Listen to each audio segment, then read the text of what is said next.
सावकार आपल्या दोन गड्यांसोबत डेबुजींच्या शेतासमोर उभा राहिला. त्यांना आपल्या गड्यांना आज्ञा दिली की याला खेचून बाहेर काढा. सावकाराचा गडी पुढे येताच डेबुजीनं त्या गड्यांना एका फटक्यात गार केलं. डेबुजी सावकारावरही चाल करून गेले. सावकार कस्तरी जीव मुठीत घेऊन पळत सुटला. आता हे डेबुजी म्हणजे कोण? तर हे होते संत गाडगे महाराज. तुम्हाला वाटलं असेल एका संताच्या आयुष्यात हा ऍक्शन सीन कुठून आला? कारण गाडगे महाराज एक आगळे वेगळे संत होते. दारूच्या व्यसनात बुडालेले वडील, स्वतः निरक्षर असलेले संत गाडगे बाबा मात्र त्यांची महती करण्याआधी अनेक लोकांनी त्यांची टिंगलटावाळीच केली. तसं बघायला गेलं तर इतर संतांसारखी विशिष्ट वेशभूषा त्यांची कधीच नव्हती. तरी देखील गाडगे महाराज इतके मोठे संत कसे झाले? त्यांचा जीवन प्रवास कसा होता? त्यांच्या आयुष्यातले प्रेरणादायी प्रसंग या व्हिडिओच्या माध्यमातून आपण जाणून घेणार आहोत. नमस्कार, मी प्रथमेश आणि तुम्ही पाहताय विशेष भारी. वडील झिंगराजी जानोरकर आणि आई सखुबाई यांच्या पोटी 1876 मध्ये अमरावतीत संत गाडगे बाबा म्हणजेच डेबुजींचा जन्म झाला. पाहायला गेलं तर आधी घरची परिस्थिती तशी बरी होती, मात्र वडिलांना लागलेलं दारूचं व्यसन यामुळे ती खालावली. दारूच्या या व्यसनापायी डेबुजी फक्त 8 वर्षांचे असताना म्हणजेच 1884 ला वडील झिंगराजी जानोरकर मरण पावले. वडील मरताना त्यांचे शेवटचे शब्द होते, माझा मुलगा नास्तिक झाला तरी चालेल पण तो दारूचा नाद त्याला लागला नाही पाहिजे. आता तुम्हाला प्रश्न पडला असेल की दारूचा आणि देवाचा काय संबंध? तर पूर्वी अनेक ठिकाणी चुकीच्या समजुतीमुळे देवाच्या नावाखाली बळी देणं आणि दारू पिण्याची प्रथा होती. डेबुजींनी न कळत्या वयातच हे ठरवलं की प्रथा बंद पाडायची. पुढे डेबुजी जेव्हा गाडगे महाराज झाले तेव्हा त्यांनी खरोखरच अनेक ठिकाणी ही प्रथा बंद पाडली. वडील गेल्यामुळं आई आणि मुलावर दुःखाचा डोंगर कोसळला.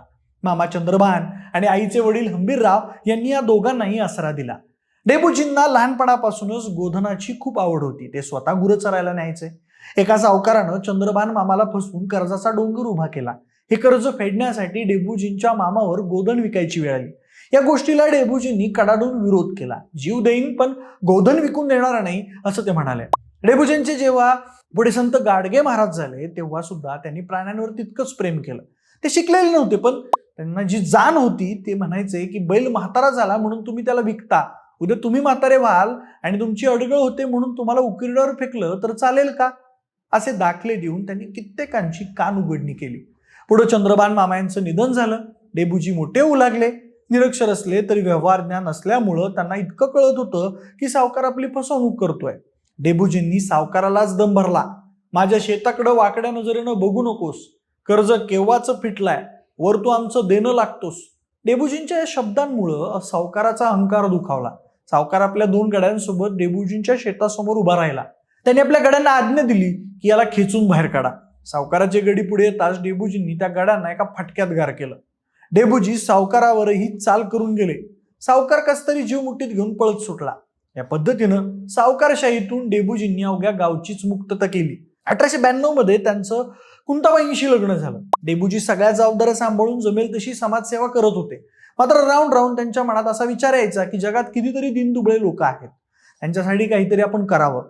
एक दिवस गाडगे महाराजांनी एका विभूतीशी गाठ पडली.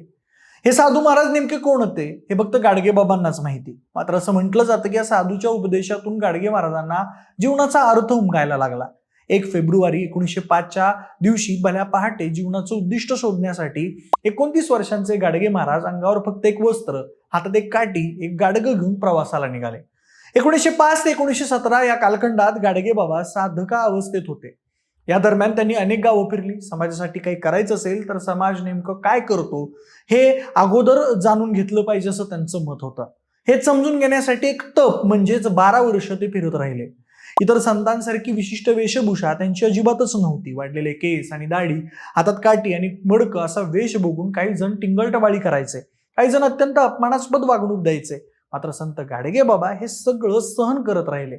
आपण कोणाच्या तरी उपयोगी पडावं इतकंच त्यांना ठाऊक होतं. त्यामुळं शेतीची कामं जिथे सुरू असतील तिथं ते स्वतः जाऊन राबायचे. या बदल्यात ते भाकरीची सुद्धा अपेक्षा ठेवायचे नाहीत. एखादी माय पाठीवर ओझं घेऊन जाताना दिसत असेल तर ते ओझं स्वतःच्या पाठीवर घ्यायचे. गुरांना विहिरीतून स्वच्छ पाणी द्यायचे. असे अनेक प्रकार अनेक गावांमध्ये घडायला लागले. सगळ्यांना असं वाटायला लागलं की आपल्या शेतात एक देव माणूस येतो आणि आपली मदत करून जातो. हा अवलिया म्हणजे नेमका कोण असेल याबद्दल चर्चा सुरू झाली. मग डेबुजींना अनेक नावांनी लोक संबोधू लागले. ही नावं म्हणजे चिंदेबुवा, डेबुजीबुवा, श्रीबाबा, गोधडे महाराज, लोटके महाराज हे म्हणजेच संत गाडगे महाराज आहेत हे हळूहळू लोकांना समजायला लागलं. म्हणजे गाडगे बाबा हे महाराष्ट्रातले महान संत, समाजसुधारक आणि स्वच्छतेचे संदेशवाहक होते. त्यांनी आयुष्यभर समाजातल्या अंधश्रद्धा, अस्वच्छता, जातीभेद आणि दारिद्र्य याविरुद्ध लढा दिला. ते फक्त एक उपदेश करणारे संत नव्हते, तर स्वतः काम करून लोकांना शिकवणारे संत होते. त्यांच्या आयुष्यात अनेक अनोखे आणि प्रेरणादायी किस्से घडले. संत गाडगे बाबा जेव्हा एखाद्या गावात जायचे तेव्हा ते त्या गावातल्या मंदिरात किंवा चौकात बसून कीर्तन करायचे नाहीत, तर त्याऐवजी ते झाडू हातात घेऊन गावातले रस्ते, गटार आणि मंदिरं परिसर साफ करायला सुरुवात करायचे. लोकांना आश्चर्य वाटायचं, हा संत असून झाडू का मारतो? हळूहळू गावकरी लाजून स्वतःही साफसफाईत सामील व्हायचे.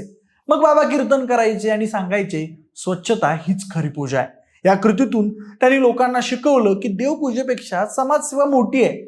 एकदा एका श्रीमंत व्यक्तीनं संत गाडगे बाबांना मोठी रक्कम दान दिली. लोकांना वाटलं की बाबा आता स्वतःसाठी रक्कम ठेवतील, पण बाबांनी त्या पैशातून गरिबांसाठी धर्मशाळा, पानपोई आणि विद्यार्थ्यांसाठी वसतिगृह बांधलं. ते स्वतः मात्र फाटके कपडेच वापरत राहिले. त्यांचा नियम होता, दान हे लोकांच्या भल्यासाठी असतं, संतांच्या सुखासाठी नाही. ते अगदी साधं जीवन जगायचे. त्यांच्याकडे ना मोठा आश्रम होता ना महागडे कपडे होते. एकदा कोणीतरी त्यांना नवीन कपडे दिले, पण बाबांनी ते लगेच एका गरीबाला दिले आणि म्हणाले, मला जे आहे ते पुरेसं आहे, ज्याच्याकडे काही नाही त्याला द्या. त्या कृतीतून त्यांनी समाधानाचा संदेश दिला. महाराज म्हणायचे, श्रीमंतीची मिजाज नसावी आणि गरिबीची लाज नसावी. कष्ट करून जमेल ते खावं आणि अभिमानाने जगावं. यात्रेकरूंसाठी त्यांनी धर्मशाळा बांधली, मात्र स्वतः धर्मशाळेत कधीच राहिले नाहीत. देवळात सुद्धा ते कधी गेले नाहीत. देव देवळात असतो ही कल्पनाच त्यांना मान्य नव्हती. त्यांच्यामध्ये देव चराचरात आहे. त्यांच्या कार्यातून आणि प्रत्यक्ष कृतीतून आणि वास्तववादी कीर्तनातून त्यांनी कित्येक जणांना प्रेरित केलं. अखेर 20 डिसेंबर 1956 रोजी त्यांचं निधन झालं. आजच्या काळातही त्यांचे विचार अत्यंत महत्वाचे ठरतात. आपण त्यांच्या शिकवणीप्रमाणे स्वच्छता ठेवली, गरजूंना मदत केली आणि अंधश्रद्धा टाळली तर समाज अधिक चांगला होईल. म्हणूनच संत गाडगे बाबांचं जीवन आणि त्यांचं कार्य खरं तर सदैव सगळ्यांसाठीच प्रेरणादायी राहील. संत गाडगे बाबांचा हा प्रवास तुम्हाला कसा वाटला आम्हाला कमेंट बॉक्समध्ये नक्की सांगा. सोबतच आपल्या विशेष भारीच्या YouTube चॅनलला सबस्क्राईब करायला अजिबात विसरू नका. धन्यवाद.